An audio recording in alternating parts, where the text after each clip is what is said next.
takes to really get better really needs to start on your feet. You got to learn how to take people down. You got to learn how to defend. Fighting and getting away, escaping and reversals is probably the easiest part of wrestling. But learning to take people down and learning to sprawl and score defensively, it really needs to start develop at this age. Once I get you in college, if you don't have some of those skills, I really can't change you in 4 years. If you can't move your feet, you can't really pick up your feet, you can't sprawl, you can't do some of those basic fundamental skills, it's really tough trying to get it at 18, 19 years old.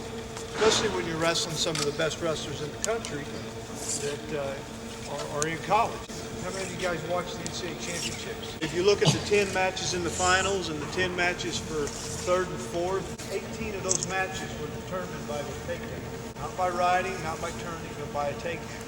The guys that got the takedown are the guys that won the match. How do you become better on your feet? Just simple things of how to move your feet. We go in and we start focusing on the high crotch.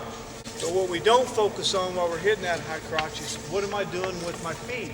I could drill 15 high crotches on you and none of them will equal to what I got to do in competition. What we always want to develop is when we're practicing our drills or sparring with our partner, the focus has always got to be, what am I doing with my feet?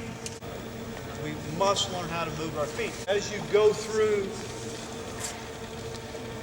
your levels of wrestling, the higher the level you go, okay, moving your feet becomes more important each level.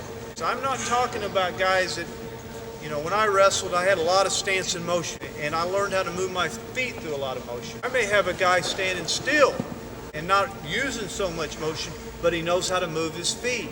He knows how to move them to score. He knows how to move them to defend. He knows how to react. Okay, he knows how to pick his feet up. So it's not all about how fast you move around the mat. Okay, it's a matter of when you're broken down in the stance. Okay.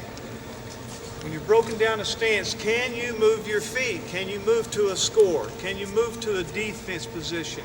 Can you pick your feet up? And what you need to understand is that most of you right now, I got a lot of young people here, most of you are uncoordinated right now in developing that. Meaning you can't be where I would want you. Just impossible. Okay? But the earlier you work, the earlier you develop those skills, the earlier you build the power in your hamstrings, your quads, okay, your hips, being able to build that strength, and the more you practice it, the more it becomes natural to you, okay? I will say it's a process over about 6 years if you're 10 years old, okay? And that's if you practice it on a daily basis.